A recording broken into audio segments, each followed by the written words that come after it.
గౌరవనీయులైన తెలుగుదేశం పార్టీ రాష్ట్ర నాయకులకు అందరికీ నా యొక్క విన్నపం అండి. నేను బొట్టా కోదండ రమేష్ రెడ్డి, విశాఖపట్నం సౌత్ 33వ వార్డులోని నేను వైస్ ప్రెసిడెంట్గా పనిచేస్తున్నానండి. గతంలో నేను ఈ యొక్క తెలుగుదేశం పార్టీకి 1998 నుంచి ఇప్పటి దాకా దాదాపు 28 సంవత్సరాలు నేను పార్టీ కోసం కష్టపడి ఎన్నో కార్యక్రమాల్లో పాల్గొని ఎలక్షన్స్ టైంలో తిరిగి జెండాలు పట్టుకొని తిరిగి ఈ కార్యక్రమాలన్నీ కొన్ని కార్యక్రమాలు నా సొంతంగా ఎన్టీఆర్ ట్రస్ట్ అని కొన్ని పెట్టుకొని తిరిగి ఎన్నో కార్యక్రమాలు మేము చేసామండి. అలాగే మేము ఈ కార్యక్రమాలు చేస్తూ మా మీద కొంత అభియోగం వచ్చిందండి. ఆ అభియోగాన్ని మాపుకోవడానికి మేము ఎన్నిసార్లు ప్రయత్నించినా మాకు నాయకులు ఎవరు సహకరించలేదు.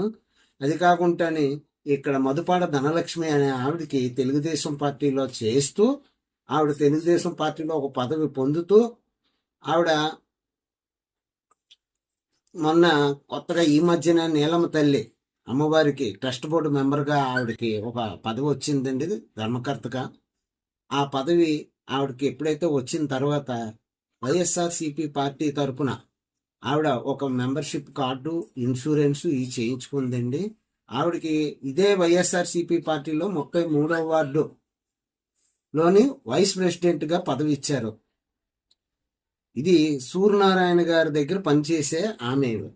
ఇదే సూర్యనారాయణ గారు ఈవిని పంపించారో ఏంటో మరి మాకు తెలియదు. యువతలు మమ్మల్ని మటుకు అన్ని రకాలుగా ఇబ్బందులు పెడుతూ పార్టీ నుంచి సస్పెండ్ చేశారు అనేసి 10 సార్లు అంటున్నారు. పార్టీ నుంచి సస్పెండ్ చేయాలంటే ఆయన సీనియర్ నాయకులు, ఆయనకి ఎన్నిసార్లు సస్పెండ్ చేయాలి. ఆ విధంగా అయితే ఆయనలాగా మేము పార్టీకి ఒకరికి టికెట్ ఇస్తే పార్టీ టికెట్ ఇచ్చిందని పార్టీకి వ్యతిరేకంగా మేము ఇండిపెండెంట్గా వేసి 10 మంది దగ్గర ఓడిపోయి మళ్ళీ వేరే నాయకులు కాళ్ళు పట్టుకొని వెళ్ళి మళ్ళీ పదవి వేయించుకోలేదండి. నేను ఒకే పార్టీలో ఉన్నాం, ఒకే పార్టీకే పనిచేసాం, ఇప్పటికీ ఒక పార్టీకే ఉంటున్నాం, తెలుగుదేశంలోనే పుట్టాము, తెలుగుదేశంతో జెండా కప్పుకొనే చచ్చిపోతాము. అలాగని 10 రకాలుగా 10 పార్టీలు మేము మారమండి, ఇప్పుడు ఒకటే పార్టీ.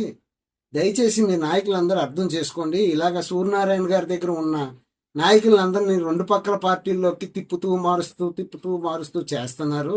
తాను చేసే తప్పులు ఎదుటివారి మీద రుద్దటం ఎంతవరకు న్యాయమో సదరు నాయకులు గుర్తించి మీరు దీన్ని ఆవిడకి ఎలా ట్రస్టీ బోర్డు నెంబర్ ఇచ్చారో మీరు చెక్ చేసుకోండి. తర్వాత పార్టీ అపదిష్ట పాలు అవుతుంది. కొంచెం మీరు కూడా అర్థం చేసుకోవాల్సిందిగా కోరుతున్నాను.